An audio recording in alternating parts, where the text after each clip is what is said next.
You're listening to Moments in Between, the podcast where we ditch the filters and get real with local entrepreneurs. We're your hosts, Amanda Lombardo and Jeff Mondlock, part-time professionals, but full-time curious, so pour yourself something strong. Coffee or whiskey, no judgment. And kick back and get ready for the unfiltered stories that might just change how you see things. Or at least make you laugh. Hi everyone! So Jeff and I are excited to bring on Rossana to share her story and a little bit about what she does. So Rossana, tell us a little bit about who you are and what you do to our viewers.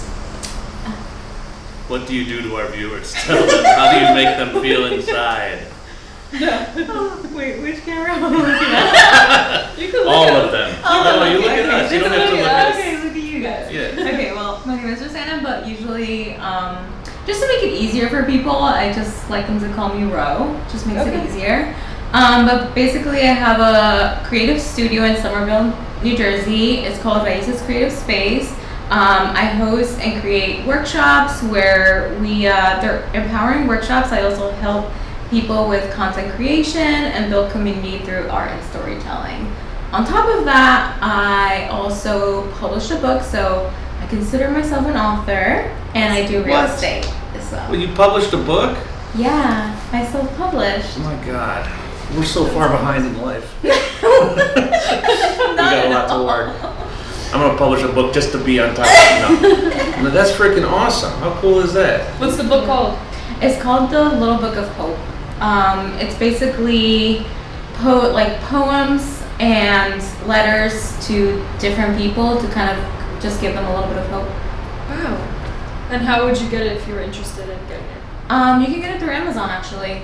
That's awesome. Yeah. I learned everything about self-publishing through Amazon, and it's a super easy process. They want us to do it. Yeah. I guess. Yeah. Right? No, it's incredible. I mean, I literally cried when I actually had the physical copy of the book because I hired like an artist to do the cover and everything, and it was just so cool. surreal. So do they print it for you and everything? They do. So you do that entire thing through Amazon? Everything. All right. Wow. I'm gonna start churning shit out. I'm a prolific author. Didn't you read it somewhere too? I feel like you posted about reading it somewhere. Reading a couple pages. Yeah. I read it at the DIY in Flemington. I love that place. Yeah. I've never been. I live there. What is You that? haven't been there? No. Jeez. I've never been there, but I'm the type of person that I always like to confront my fears, and I have a severe fear of public speaking. So I push myself to read it out loud in front of people. And it was nerve-wracking, like I almost threw up a little bit, but it was great. I think our good friend Maddie was there, right? Was Maddie there? No, she wasn't there. Okay, who was there that we know? Usually? Oh, she asked me to read it for Safe, like Yes. oh my god, Safe Harbor. Yes. Yes. You went there too? Yes, I went there too. that's what I was talking about. Yeah. I was like, I want to go to that. Yeah. So you've been reading it all over, facing your fears. You decided, I hate public speaking, so next best thing is going on to a podcast, which you do podcasts, and you have a whole space like revolving around it. So. I know. I think I've always been really big on whatever makes you afraid. It's kind of like you should charge at it because I feel like everything great is on the other side of fear, right? So I think that if I'm afraid of something, instead of seeing it as like I need to run away from it, it's maybe there's something exciting on the other side. The reason you're afraid is because you're holding yourself back, right? Yeah. I love that. I think, and have you found that you've gotten something good out of each experience? Do you feel good after you kind of face your fears? Do you think you're getting the results that you want out of it? Do you feel like it's a step in the right direction each time?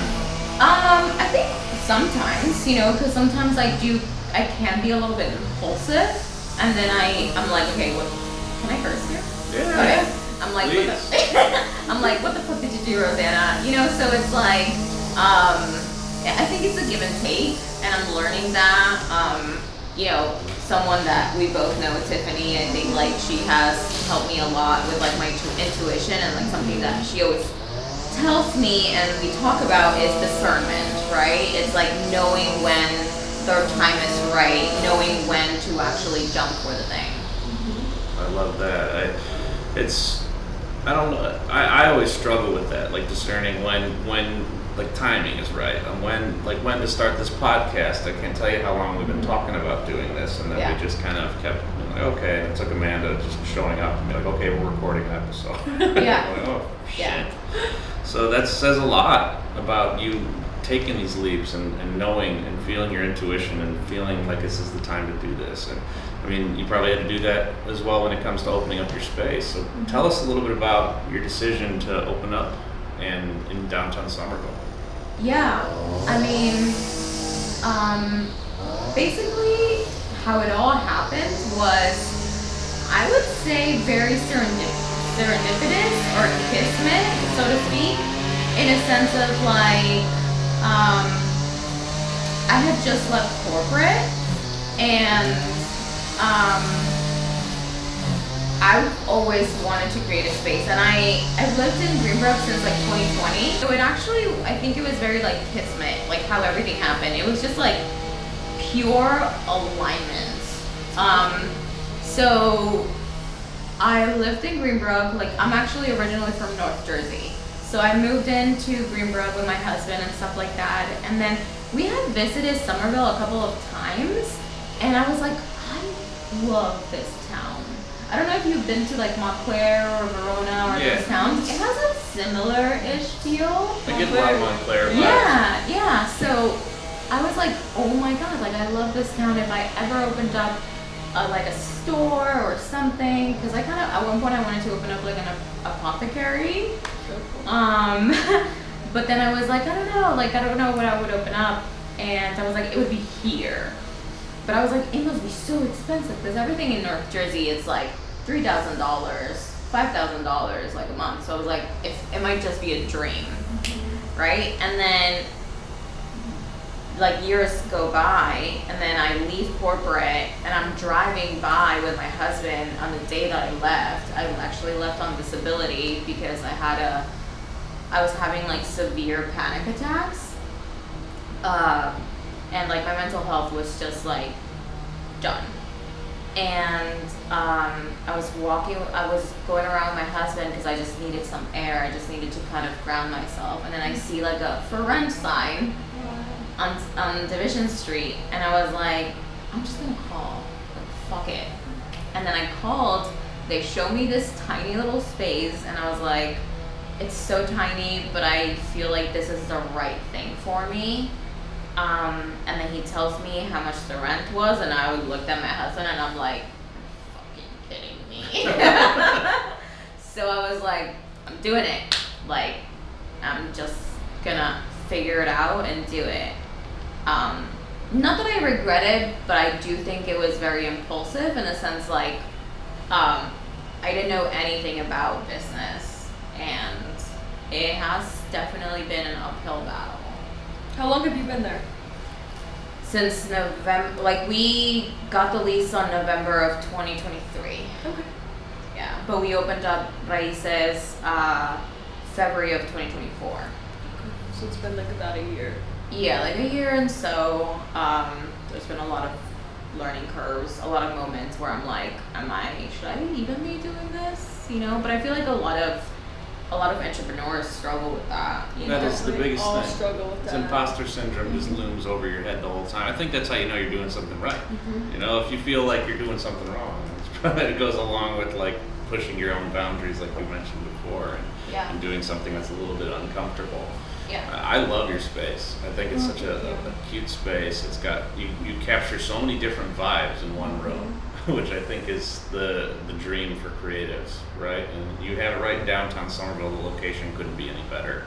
Yeah. And I love that story you just told, that you say that you were just clearing your head and you stumbled upon something great. Yeah. This is why people need to do that. They need to take a moment sometimes, right? They take a beat and just kind of let your intuition guide you, or let the world, the universe kind of do its thing sometimes. So, but you at the same time are taking control, right? So, how did you envision it when you first opened versus what it looks like now? Oh wow. I just kind of wanted to play. Like when I opened up, like I was like, I'm in play mode, like this is fun. At one point I wanted to make it almost like a selfie museum where people just come in and, you know, just take a selfie, because there was a selfie museum in Westfield, and I went to it and I was like, oh, this was fun, but I was like, but I can do it better, you know? So I kind of wanted to have that, but then I was like, but I actually enjoy interacting with people. And that is the thing that sometimes, like, the whole model of my business was to just rent it out to people and they like self-service. But then I find myself, like, whenever someone rents it out, I'm like, so what do you need from me? Like, what do you want? Like, do you want this? Do you want that? Because I want to create a space that was like, it's mostly like, I want to create the space that I didn't have, you know, at one point as being creative. Like, I feel like a lot of studios that you rent out, they're just like 4 walls of white, you know, white walls and whatever, and it's like the bare minimum to kind of just like get going. And I believe that play is so essential for us. Like, play as creatives is so needed, you know? So I think that what I envisioned was, though, that if you have a good product, it will automatically be successful. But there's a lot more work and hard work and dedication and literally grinding it out that comes with a business. So I think that was my misconception, because, you know, they don't teach you all of those things at business school. No, they really don't. They don't, until you get thrown into the wolves, you really don't see a lot of this, you know. And especially, Somerville's an interesting town to be a part of, because there's so many small businesses really jammed into a 1.5 mile radius. And a lot of them are very helpful, but Yes. some of them are not looking to help you out, because they've been doing their thing and they're just looking to kind of keep doing what they're doing, Yeah. you know. So do you find the thing I loved about Somerville and love about living there is that you have all these different outlets of people to bounce ideas off of. Would you say it's a very resourceful and helpful place to run? So I think it is. I think that it could definitely be more of that. I think that, you know, like, I wish that there was a possibility to actually shadow someone, you know, or like someone that would like mentor you directly, like help you run a business, because the logistics are scary, you know, like you have to do permitting, you have to do taxes. I still haven't done my taxes, by the way, which is horrible. We don't tell that. Okay. IRS listens to it. But like, you know, like it's so overwhelming. It's a lot. It's a lot at the beginning, and you're just like scrambling to make it by. Have you ever done business coaching? I have, but I am, unfortunately, I think I am the type of person that I have to go through multiple, it's kind of like, let's say, you go to a yogurt shop, right? And then it's like, I have to try a bunch of different flavors to find the one that actually is the one for me.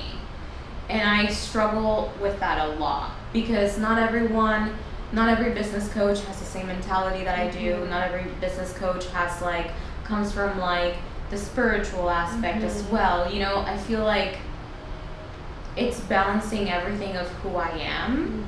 And sometimes the complexities of being human get in the way, and a business coach sometimes is like, well, you just have to do this. And it's like, okay, one sure. size doesn't fit all. Yeah. Exactly. Right. And I think that is the biggest challenge for me. I think that's a really good way to put it, because there are really nice resources out there, for mentorship, but at the same time, when you're doing something that's a little different, right? What you're creating is something you're truly creating. It's people won't understand. I sometimes struggle to explain what I do to people. Yeah. Because whenever I try, they're kind of just like, oh, so you don't just shoot weddings? or whatever. Exactly. There's You more to specialize. there's more to what I do, you know, but you got to figure out ways to tell your story and not sound snooty about it, and that's the hardest thing I find for myself too. You know, Yeah. but it's a big hurdle, and having a mentor would be really nice, especially because Somerville is such a very interesting town, you know. It is, and I think that that's what drew me in. I love it, but the one thing that I will say though, it's like it has an incredible community because like I think that if my entrepreneurship journey has taught me anything, it's how kind people can be. You don't see that in corporate because I feel like, I mean, yes, people are nice, don't get me wrong, but I feel like people are also competing for the same position or etc. But I feel like when you're an entrepreneur, everyone feels your pain. Everyone is actually there with you, grinding it out, trying to make it work, and they're just like, I want to help you because I was there at one point. And there's so much more solidarity and collaboration and competition, and that is like, that would be the biggest reason why I wouldn't want to leave. Yeah, it feels good, you know. It feels good to kind of pass that on. It feels almost more like family, right? So we're a good family. Some families pain in the ass. But I guess that's kind of like that too with business. Yeah. But you get people who want to pass that on. It's like generational, you know. Like I know that I love whenever I find something that works well for me, I like to share it with people, and it feels good. So that's why we do this podcast, so everyone could teach us how to run our business. So it's perfect. Do you have like people in your life that like support you versus people who don't support your entrepreneurship? Oh, yeah. Well, first of all, like my husband is like my number one cheerleader. Oh. Like I honestly like, I think that yes, I am all for like women supporting women, but I feel like it's not talked enough about how much of a difference it makes to have a supportive husband in the picture as a woman in business. Like honestly, like he's my everything. Like he supports me from the crazy ideas that I have. I mean, there's been times that he's like, all right, stick to something please, but but other than that, like he's been so supportive. I think my friends have also been very supportive, and you know, family is supportive. I think that they just get worried of like, so how's it going, what are you making, and they're focused on the livelihood, which I get it, but it can be challenging at times, like feeling like I have to prove to them that it is worth it. How do you deal with that challenge? I go through that too sometimes. Really? Yeah. It's hard. It's very hard, especially when like family means a lot to you, or you know, especially like I actually grew up in Peru, and I grew up with my grandmother, so she is like my everything. Like my husband means a lot, but she is the love of my life. And it's challenging because I want to make her proud. Like nothing would give me more joy than making her proud. And sometimes there's that doubt or that anxiety that kind of, she's like, well, are you making money? Like, is this actually worth it? Like, why don't you just get a regular job? And those are legit concerns, which kind of cause anxiety in me. But I'm kind of, the way that I'm dealing with it is saying kind of like, well, she is coming from her life and her experiences. We live in a very different world now, where, I mean, if it doesn't work out, then what is the worst that can happen? I just get a regular job. There's something else. There's always something else that we can possibly do nowadays. So I think I had to detach myself from the love that I felt for her, and just set that clear boundary of like, hey grandma, like thank you so much for that, but it's not helping me. She comes from a very different generation, right? So 100%. It's hard to do that detachment. Is there anything you recommend to people that to help them do that? Like like a detach with care, to be like, okay, I know that she's coming from this place, but I know she means love. I'm just gonna have to be like, okay, you think what you want. I think, yeah. I mean, it's kind of like you have to pick and choose your battles with family. I think well, I don't know if it's our generation or Gen Z or whatever we're going through, whatever generation we're going through. We're very quick on like setting boundaries and cancel people, but it's not just about setting boundaries. I think it's about, understanding the other person, where they're coming from, because we all were brought up so differently. My reality is different than yours and than yours, because we all grew up in different households. And I think that it's just kind of saying like, okay, like, thank you so much for that clear concern that you're having for me. I got it from here. And if I fail, then I fail. Yeah. Yeah, I've been living by the mantra of like, it's their first time living too. So like, you get into a fight with my mom. I'm like, wait, pause. It's her first time living. It's her first time having a daughter. Yeah. That's crazy. Like sometimes I take a step back and realize I'm reactive and I need to work on that. But also, it's all our first times. And it's give and take, and I make mistakes and I learn from them. That's the most important part of making that mistake, is I learn from it. Exactly. And I don't do it again. Even if I do, it's fine. Third time's a charm. It happens. I feel like nowadays we're so quick to cancel our family, or cancel or set those like boundaries and stuff like that. And yes, don't get me wrong, like setting clear like, hey, this is a line that you have crossed is important.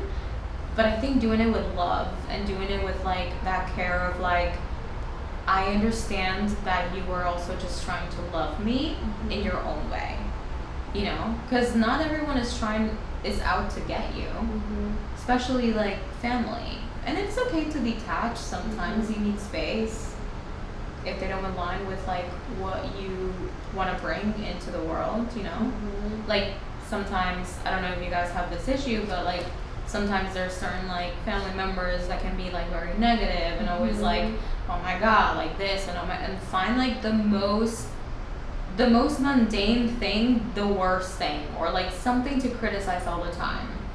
And I just don't vibe with that. So it's like, out of love, I'm actually just going to remove myself from being around them too much, or do my own thing. Yeah, I think that's the best way to go about it, because you can't change people, right? And setting boundaries is really about your own thing, right?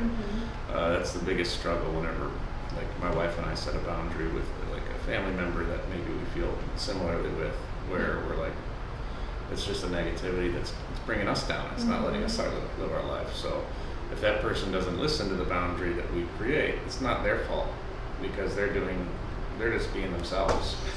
We have to be able to hold our boundary, and we have to be able to be okay with it. Yeah. And just figure out different ways to live around it. But it's tough.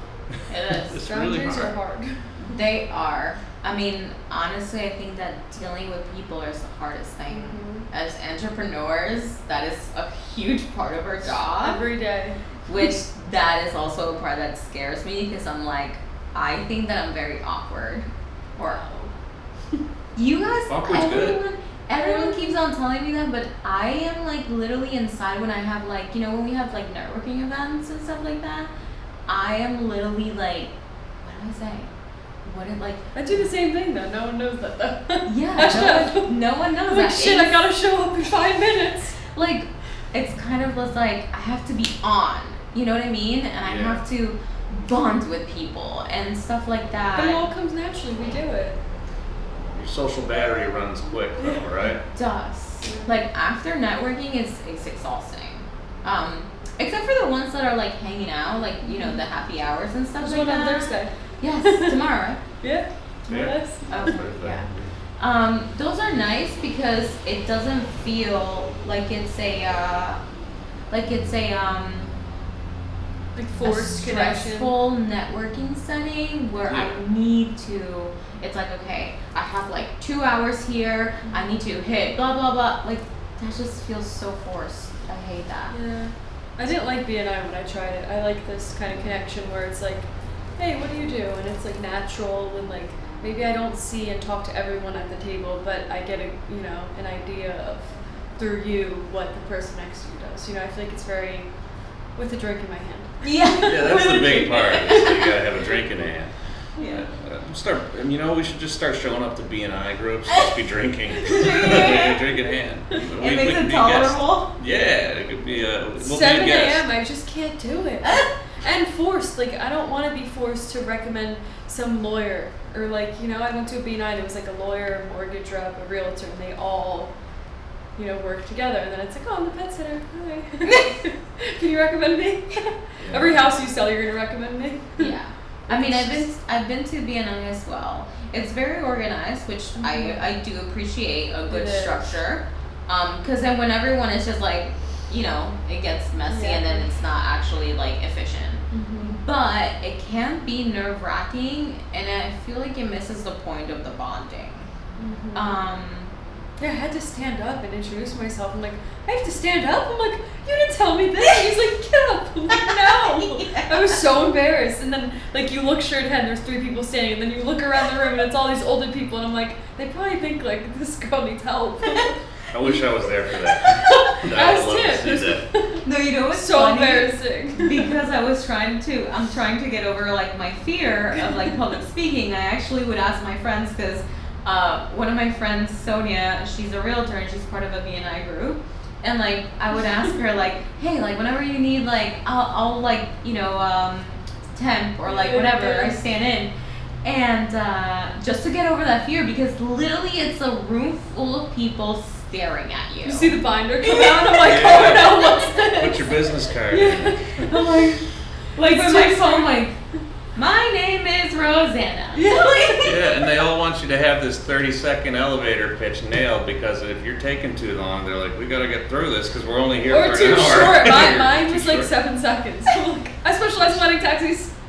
Done. People have no idea what that is. Like, okay. It was so embarrassing. I don't know. It just felt forced. Like it felt. I don't know. Literally just talking about it is giving me like a tummy ache. Yeah. I know it. Because like I can see everyone's eyes just staring at me. Yeah, and you pay to do it. You pay to get punished. So you're paying to go in there weekly at 7 in the morning or whatever, and just to feel uncomfortable. See, I prefer to feel uncomfortable without paying. I could do things like this. Yeah. So- I mean, I've seen a lot of businesses that they have said that they have gotten a good amount of business out of B&I, which I think like what we were talking about, right? Not everything fits everyone. I think certain businesses, like a lot of the trades, you can get a lot of good out of it, because it's a lot of referral based type of business. Yeah.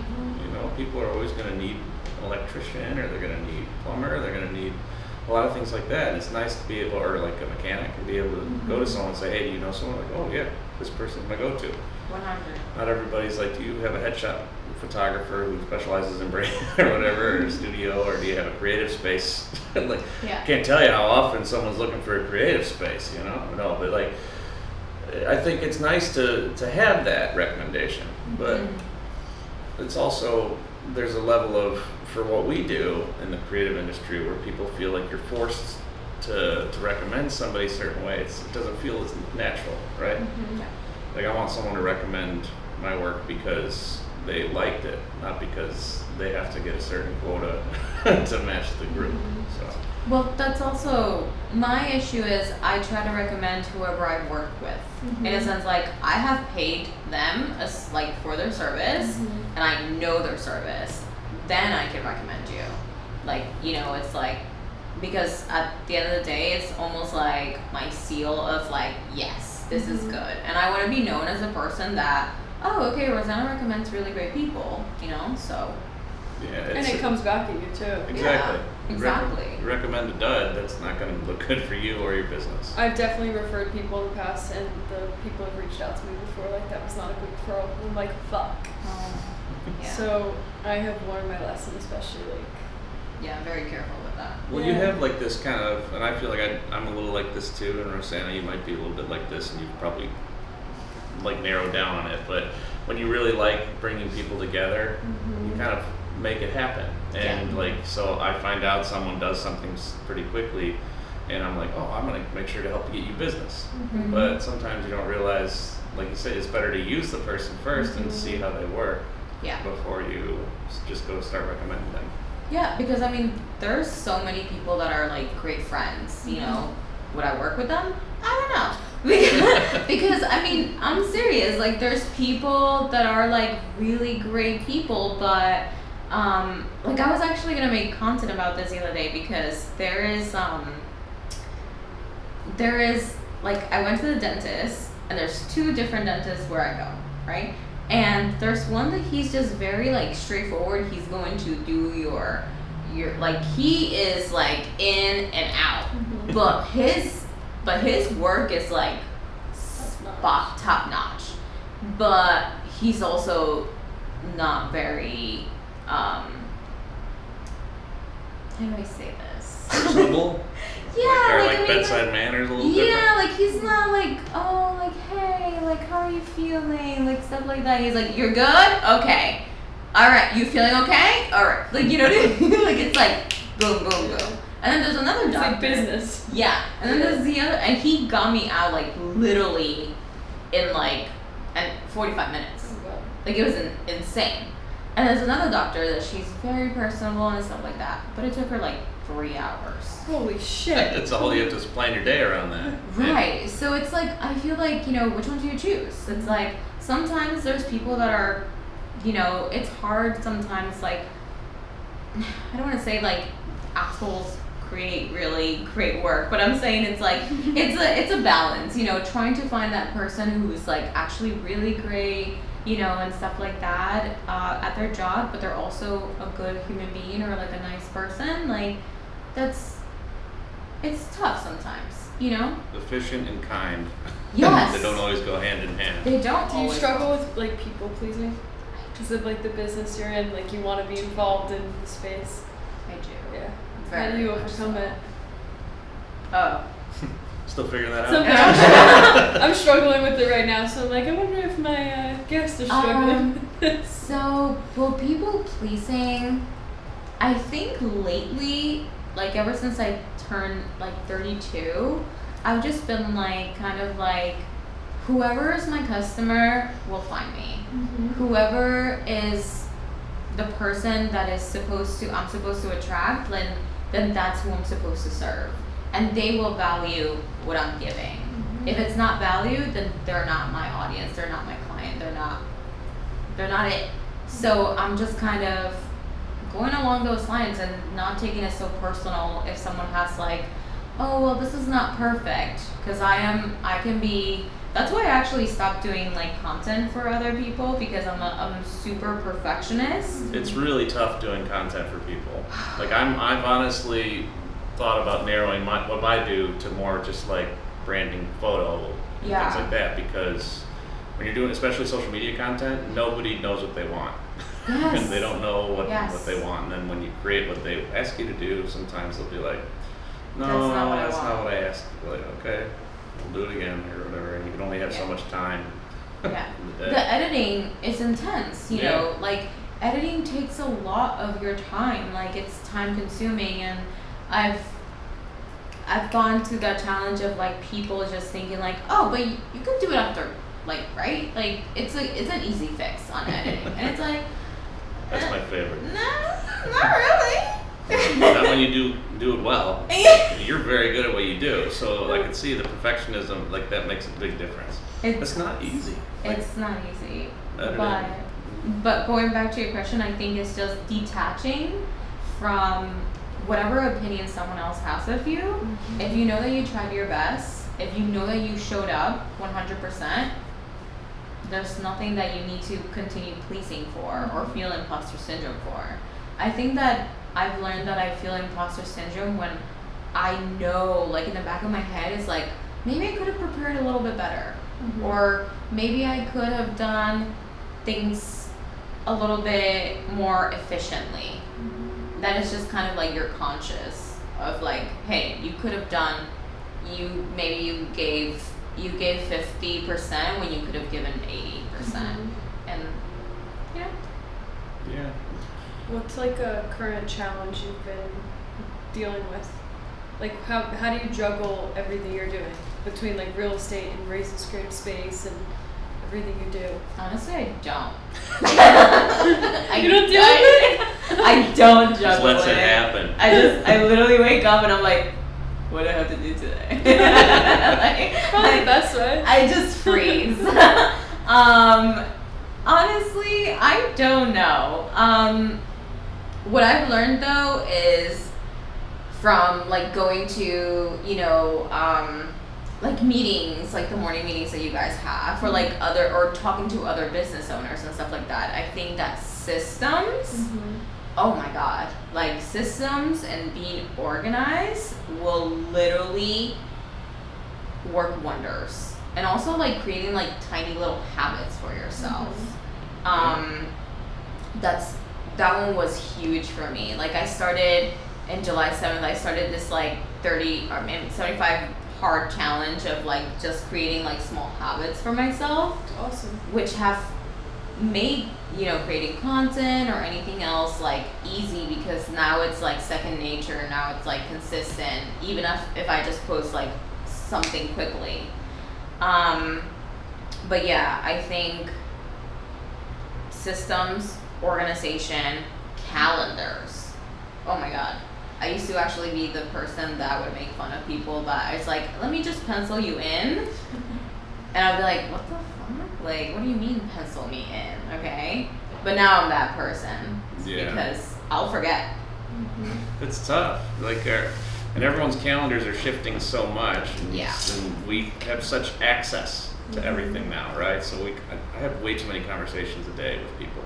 So it's really tough. And then when you're done with a task that you're doing, like when we're done with today after recording, it's like, oh, I got to catch up with everything. And then my calendar's thrown off because you're literally just trying to catch up with people. Do you do a written calendar? Do you do just Google Calendar, all the above? Because I always go back and forth. I'm like, I think I'm going to do a written calendar. And then I remember I can't do it. I can't just easily invite people to things on there. That's true. I do my Google Calendar, which is syncs automatically to all like my emails. Oh, that's awesome. Yeah, and then I do my iCalendars on my iPhone, and then I also do a written calendar, like a whiteboard calendar, which that one is just like for me and my husband to kind of like see what's our life looking like. When will we have time? Yeah, but I think that kind of helps. Like I said, if it's not in my calendar, it makes it really hard for me to kind of know what I have to do next. How do you juggle the 3 calendars? Like, how do you not overbook yourself on accident? You connect them all. Oh, okay. Yeah, you connect them all, and like you click on Google, like seeing all calendars, and then you see the entire view of like every single, like real estate is one color, right? Or like anything that has to do with Raisin's creative, like it's another color. So I see like, okay, this is what I'm doing for this particular thing, and this is what I'm doing for this. And color coding is something I recently started doing on the Google Calendar, and it's made a huge difference. So like every time I use a shoot that's in my space here, I have it purple. So it pops up. Or every time I'm doing something for my wife's business, it's a different color. And my personal life versus business, it makes life a lot easier, I guess. And then it's just finding the integrations. Like you use your calendar through Pet Pocketbook, which I don't have Pet Pocketbook calendar, but you can find ways to integrate it with like Google Calendar or iCalendar. Then it's gonna make life easier for everybody. The problem is all my calendars have like random shit on them from like years ago, like from when I was in college, and I need to like go in and delete it forever. And then I also, when I started my business, I noticed that it would be like walk Jonas every Monday and Tuesday between 11 and 1, and I need to delete all that. But I've just outgrown that calendar, and I don't want to go back. But I need to like take time during admin day and go back. But I don't want to. Yeah, how do you create a good boundary? Like that's the biggest thing I'm trying to do, is trying to have like a schedule that I follow. I want to wake up early, I want to walk or go to the gym and then actually start like working out or something. Then I want to be able to not touch work until maybe 8:30 in the morning, but instead I wake up and I have my phone there and I start scrolling, and that's not good.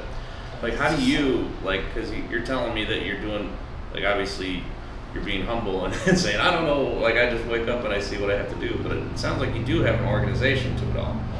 Like you have at least a organized chaos. Organized chaos, yeah.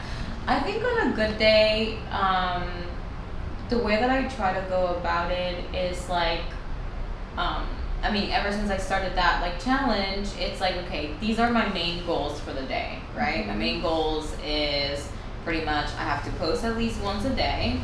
I have to walk for a minimum of 30 minutes. I have to write something. I have to listen to something or read for at least 30 minutes. Because I think like constantly not just looking at content, but listening to books or anything like that outside of social media and stuff is really important for our creativity, right? So I think it's just being a little bit hard with yourself and a little bit of discipline with yourself, because I mean, not every day is going to be perfect, right? I think that there's mornings that I have the perfect morning that I wake up and I'm like, literally it feels like a movie, right? And you're like, and then you sit and you drink your coffee and stuff like that. Well, I don't drink coffee, I drink tea. But and then you meditate or you breathe or you have a walk, but not every day is going to be like that. I think just honoring the fact that there's going to be days that are not like that is okay. I do have the really bad habit of always looking at my phone, like you said, but I think it's just like we are so, like, we're prompted to always be on as entrepreneurs. Like, we're prompted to literally always be like, okay, what is the next thing? Like, what can I, because it's like, once you're done with a project or like a service, like, okay, where's the next? Because it's a livelihood. Exactly. You know? So it's definitely hard to detach. I don't think I have it figured out yet. I think it will always be a work in progress. I think recognizing that is huge though too, and I think there are people who are listening who are interested in entrepreneurship or maybe are small business owner. That'll be nice to hear that you don't have to have it all figured out. Oh no. Like for me, the thing that happens to me sometimes is I kind of kick back into that corporate mode, right? Where I start feeling like I'm working for someone again. And then I get that same stress of like, if I'm not doing something, I need to be busy doing something, and I end up not following my schedule like I like it. And that's not great for for your schedule, but I guess I have to be patient with myself, and you have to accept that that's going to happen. So when you do have that corporate background, when you have work, that doesn't help sometimes. But I almost sometimes wish I skipped that and just went right into entrepreneurship. But I think it's also kind of ingrained in us to have that kind of, if you're an entrepreneur, you want to be doing something at all times. You want to be kind of creating or moving forward, not only for livelihood, but just because maybe we all have ADHD. Yeah, I can't sit still. It's so hard. Yeah. Well, I'm always like, that is so funny that you say that, because like, I mean, I'm always very impressed with both of you guys, like with like how you guys are, you know, always on the go or always like up doing the next thing, or like, you know, like I see you guys as being very organized, being very like go-getters and stuff like that. So that's very interesting. That's that her. you It's not, I'm like not organized at all. September 1st, I need to like wake up really early. I said, Brian, before 7:30 we need to be out of bed. It's like I'm wasting too much time having slow mornings, and I'm like, I just want a slow morning, and then every morning slow. You're starting off bad right there. September 1st, I have to start this. I just want a new month. So, but like, why can't we do this now? You know, that's how it works. I want an excuse for a few more days. And then like think about like, okay, what is that like with dieting? When people are like, okay, I'm gonna start in the new month. So the next couple days, I'm gonna load up on shit. Sundays are for dieting, or Mondays. Sundays is like a new week. Mondays. I'm like, I'll go food shopping Saturday. I'll like shit, and then Sunday. Yeah. Is it like that with the hard 30, like the like that too, where you're like, okay, I'm gonna put myself through hell for 30 days, and then I'm gonna party at the end of it, or like what is the whole idea is changing, creating a habit. So the actual 75 hard, it's like much more intense. But I was like, I've tried it before and I didn't actually stick to it. It doesn't work for me. I think that with most people, when they do something so drastically, it's like you're burning out because you're inputting so much energy at the beginning of it, right? You're going in, you're like, I'm so motivated, I'm gonna lose this weight, I'm gonna do this, I'm gonna do that. And it's like you put all that, and then like after 2 weeks, you're like, I am tired.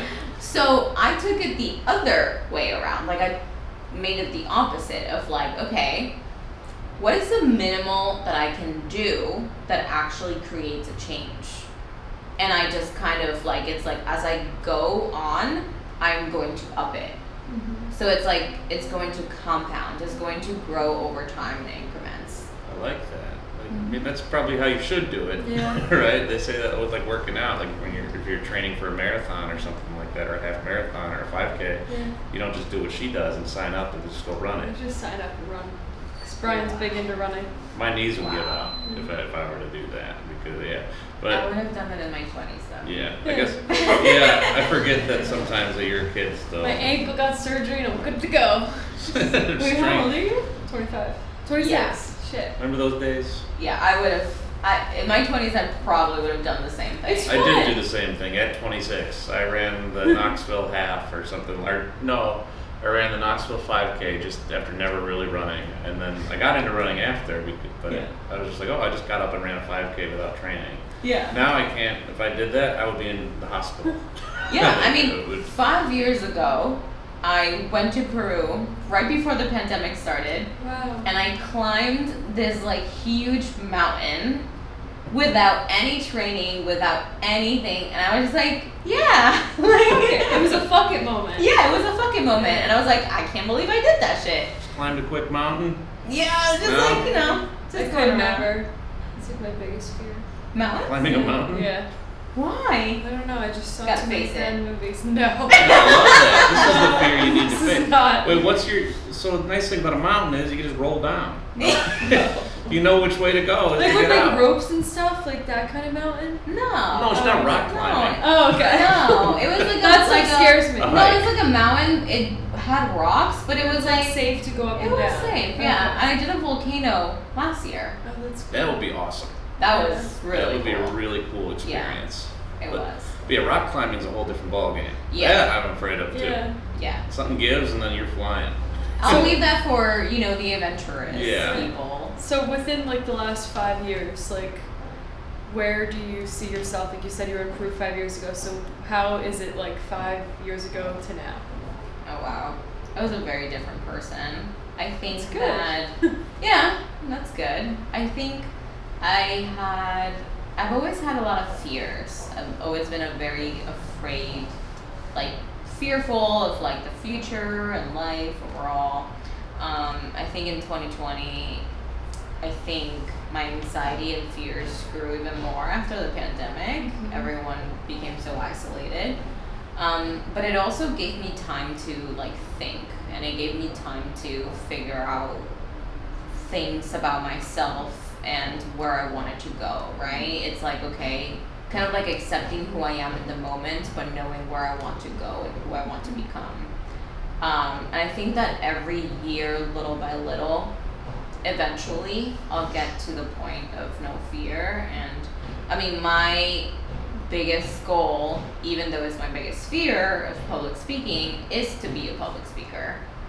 Awesome. That's So- amazing. Like, yeah, I don't think I'd want to become my biggest fear. I don't know what my biggest fear I don't is. know I think I'm either. afraid of everything. I'm afraid of heights, but I want to go skydiving. See, I'm You not wouldn't afraid do of. I'm not afraid of heights You couldn't be. at all. But like, I don't want to go skydiving. I feel like that's Yeah. just me asking. A lot for of danger. people, I've been before, like with people, and I've like You've sat. gone? No, I've been before, and I've sat and watched them come down. That's Oh, you about wouldn't- it. you No, wouldn't you couldn't go? pay me. I think Brian's done indoor skydiving, but I know there's outdoor around here. I like roller coasters. No, roller but coasters. I don't know. I went skydiving on is- Moby Dick the other day and screamed the whole time. I I hated screamed it. too. I was like, I can't do this. I'm like, Brian, I'm sick to my stomach. I might throw up. He's like, it's almost done. Just close your eyes. I'm like, I'm just like focusing on the sky. I'm like, I'm not that high. I'm not that high.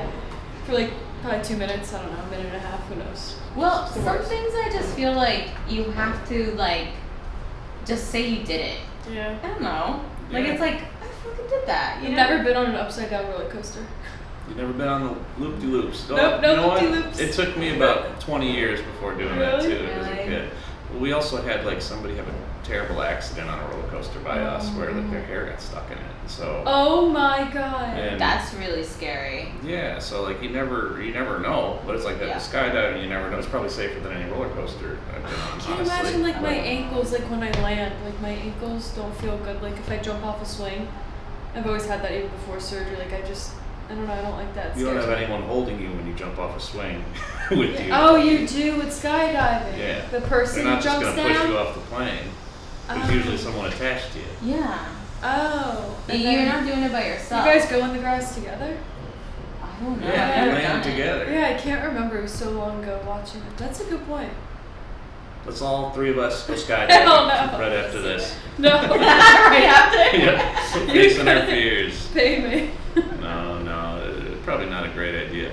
I wanna come back to your space in Somerville a bit, and I wanna understand a little bit more of what people can do there.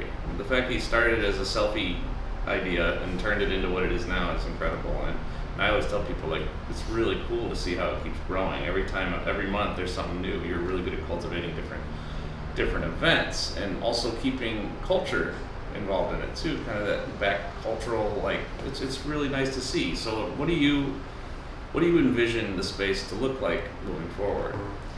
I don't know actually. I think I've just kind of let the space and the people that have come in it kind of guide me on what they need out of the space. Because I was like, you know, it has evolved into so many different things. I mean, unfortunately, like these few months, I haven't been able to do any workshops or anything like that because of not having air conditioner.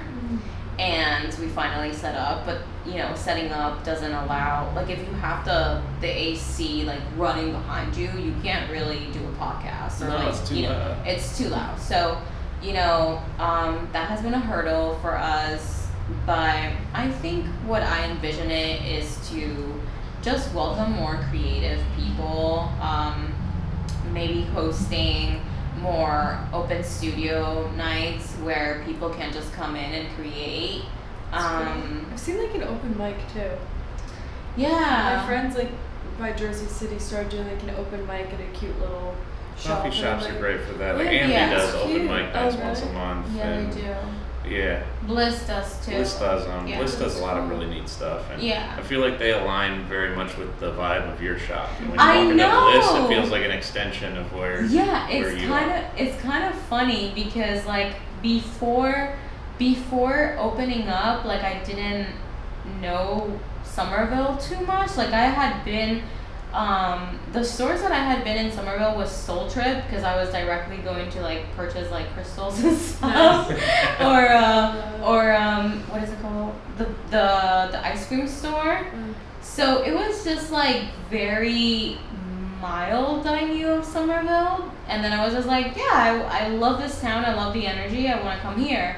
And then when I saw Bliss, I was like, I feel at home. You know, Yeah. I feel very like, wow, this feels like also, like you said, a little bit of an extension to my space, which is so interesting. And like the owners are incredible, like Fiamma Yeah. and Sean, they're wonderful. such wonderful people. So and I they're do there. love Somerville. You know, you see I love when the owners are in your face Oh my God, to yeah. an extent to where you don't even know they're the owners. Like Fiamma Yes. won't tell you she's the owner while No, yeah. she's handing you your coffee. you Yeah. know? Yeah. That's the place towards McCormick's?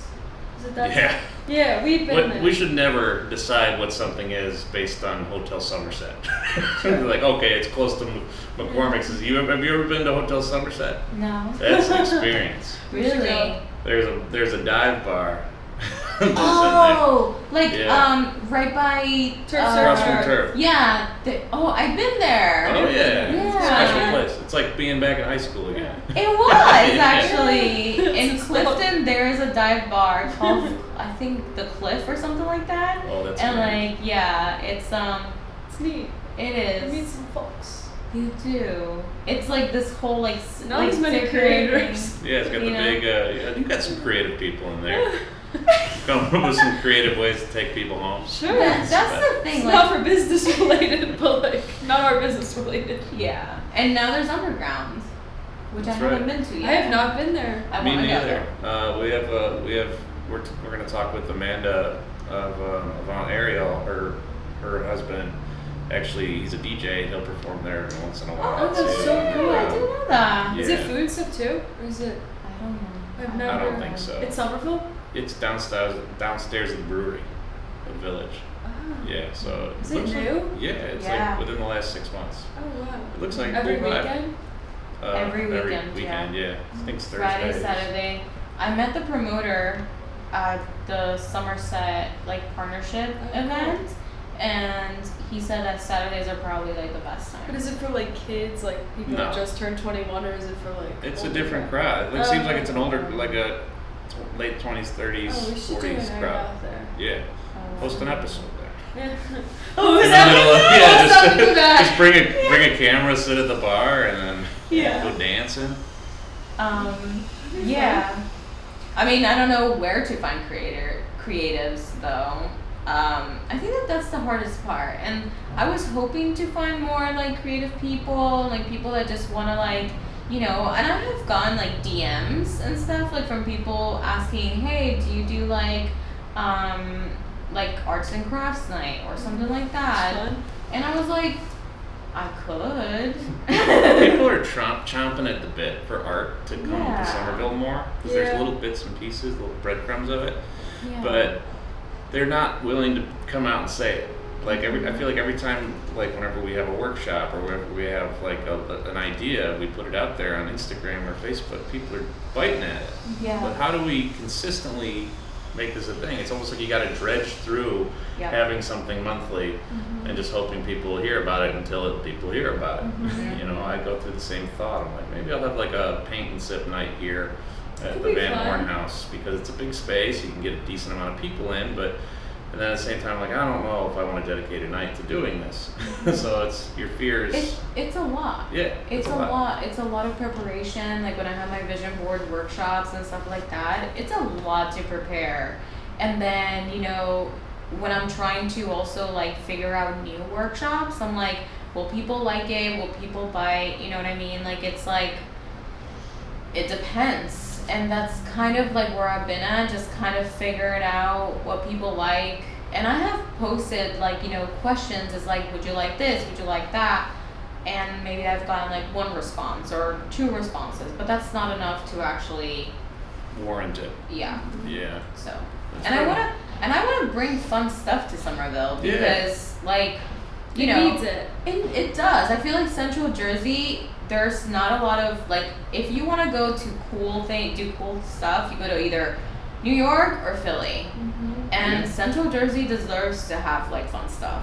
Yeah, I mean Morristown is kind of the metropolis of Central Jersey, but it's almost more North Jersey. But Yeah. I think Somerville can live up to that same Yeah. type of hype. I think it's a really cool vibe here, and there's a lot of cute surrounding towns. Like I love Clinton. I love being able to go to these smaller towns, just have a day shopping, Yeah. or just have nice restaurants and be in a river.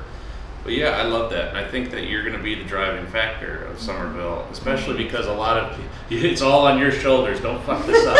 No, because there's a lot of like there's a lot of business space in Somerville, but it's too expensive, right? You got an awesome situation to where you're not paying $60 a square foot. You know, Yeah. you don't have to be a Fleet Feet or a Starbucks Yeah. size business to be there. So it's just we got to figure it out. You know, we got to figure out how to keep the arts growing in Somerville. I love what you do. I think there's a lot of really good creative people, and like what Avant Ariel, she's like Amanda with that business. She's always trying to come up with creative Still haven't ideas. been there yet. Oh, you gotta It's go. fun. Do you want to go? You've been there? I've been Right there next door. once. I want to do Yeah. a beginner class. We did a workshop Oh, that's fun. together, and it was fun. It was a lot of fun. She's great. I wanted to do it for my birthday, and then it just didn't happen. No upper body strength. Me neither. How am I gonna do You that? gotta use your whole body. It's not just your upper body; it's your legs too. But like once like you get in the zone, Could I be drunk? shouldn't be. No, that's You true. fall and I don't know. You might just get hurt. Yeah, that's true. Yeah. Well, I mean, it's a vibe. Yeah, it's all gross. Yeah. The mirrors is just like, like I remember going to gym class at Lifetime and you're like right in the mirror and you're like, fuck, like I see myself, I see my form, I'm like, that's more intimate. Don't you love when people go to the mirrors at Lifetime and they're just like, yes, like staring right into the mirror. You gotta let it My out. husband does that, and I'm like, shut up. Oh, I'd love to watch it. Brian's a big grunter too. Yeah, like I'm like, gosh, you're embarrassing me. My ADD is just like, I can't focus. I'm like, shut the fuck up. So you guys, they're getting ready for the Olympics. They gotta let it all out. No, but I do understand that like some exercises you need to literally scream it out to get through a rep. Pull-ups, he's like, I'm like, shut the fuck up. You know what I miss? Aerial yoga. Have you ever tried that? Flemington's got places. Yeah, Flemington has a place, but I've never been to area. I used to do that in Warren. There was a space there, but they closed. And it was so much fun. It does seem like a lot of fun. I've seen videos on it. I just drove by a place the other day and I took a picture of it. I can't remember what it's called, but it's starting to pop up again. Aerials and silks and things like that should become more prevalent again. I feel like there's Yeah, not 'cause enough it's of that. different. Just like our business is like we have a niche. Yeah. Yep, and it's hard to narrow that niche. It is. So with your business, what would you say has been the biggest like positive take from it? Honestly, the people I've met, that has probably been, because I mean, the business itself, it's like, it's tough. I mean, being an entrepreneur is not for the faint of heart. Like, yeah, it's self-discipline and all that stuff, but meeting people, or like when I host my workshops and seeing how certain workshops, like there has been times that people have been like, I really needed this, and I'm like, that's why, like this is exactly what I wanted to give back. That feeling of stillness, that feeling of like I can create without judgment, and yeah, honestly, just meeting people, great people. That's how actually I met Maddie. I met her, she went to one of my workshops, and most of the newer friends that I have now is because of my business. So awesome. Yeah. honestly, like I love that. Yeah, I remember leaving your workshop with Tiffany, and me and Nicole looked at each other. We were like, I feel amazing. Aww. It was my first time going there. Yeah. It was amazing. I love that. I feel like I want to create more of that, like, because, I mean, art and writing healed me. Like, they saved me from many depressive moments and many times where you're just in a dark space. And I think that I want to give that back in a sense of, like, it doesn't just have to always be pretty. Sometimes art is just to express yourself and to, you know, transform, like kind of like alchemize, right? So transform something negative into a positive emotion. Yeah, we're all what's the word for it? Just like we're trying to put a positive spin on things. You know, where positive self-talk is a big thing, and art helps you do that because it's a little tangible, right? Yeah. Where you can actually see what you've done. Well, I think what you're doing is incredible with your space, and I'm so excited to see it continue and see what's coming next. What's the best way for people to reach you? Would you say shoot you a DM, email? I'm definitely always on Instagram, so yes, DMs would be best. Slide so in. Like, you know, DM me, hit me up. It's your Instagram handle. Oh yeah, that's right. You probably don't know. Are we gonna have it like? Ding? We can No? put it at the Okay. bottom. Yeah. Or is that? I That's, think I got a good graphic for that. That'd be perfect. or I can just say it's Países Creative. Yeah, Países at Países Creative Space. And yeah, because right now, like on Google, it says a different name. I mean, a different phone number, but I lost the cell phone. So yeah. What? It's okay. DM. I know. DMs. Slide into my DMs. Can't go wrong. Our 3 questions to end the podcast. Okay. The first one is cats or dogs? Dogs. I have 3 of them. I I don't know if anyone has chosen Yeah, nobody's cats. chosen cats. We've had people say, "Oh, I guess I'll include cats." Oh. We're gonna have a guest someday. Yeah, someone's Actually, I going know to- we're gonna have a guest. We're gonna be filming one that's good. She's gonna be like definitely cats. That makes me sad. I mean, cats need love too. They have love though. Not for me. I got a call today. I'm giving too much love. Oh. That's what you get for choosing cats. What is something you want to unlearn? Oof, many things. I know, I think tying my self-worth to productivity. I do that a lot. Like, I feel like if I wasn't productive enough, then I'm not doing enough, and that's not true. That's the corporate mindset, honestly. Like I was talking Yeah. about before, it's like that gets ingrained in you because you have your boss looking over you, but the problem is your boss is you. Yeah. That's the toughest boss of all. What about, I guess the last thing we want to hear is what's the one takeaway you want people to walk away from today with? I think that honestly, like, damn, this is what did I have in my notes? This one is a hard one. Okay. I think that it's people, like, you can always start over in a sense of, like, if I were to, you know, start a new career or whatever, like, it doesn't matter. You know, I just turned 32, and I feel like we go through this notion that we have to be a certain way when we reach a certain age, and I don't think that's true. I think that we can have the chance to literally start over as many times as we want to.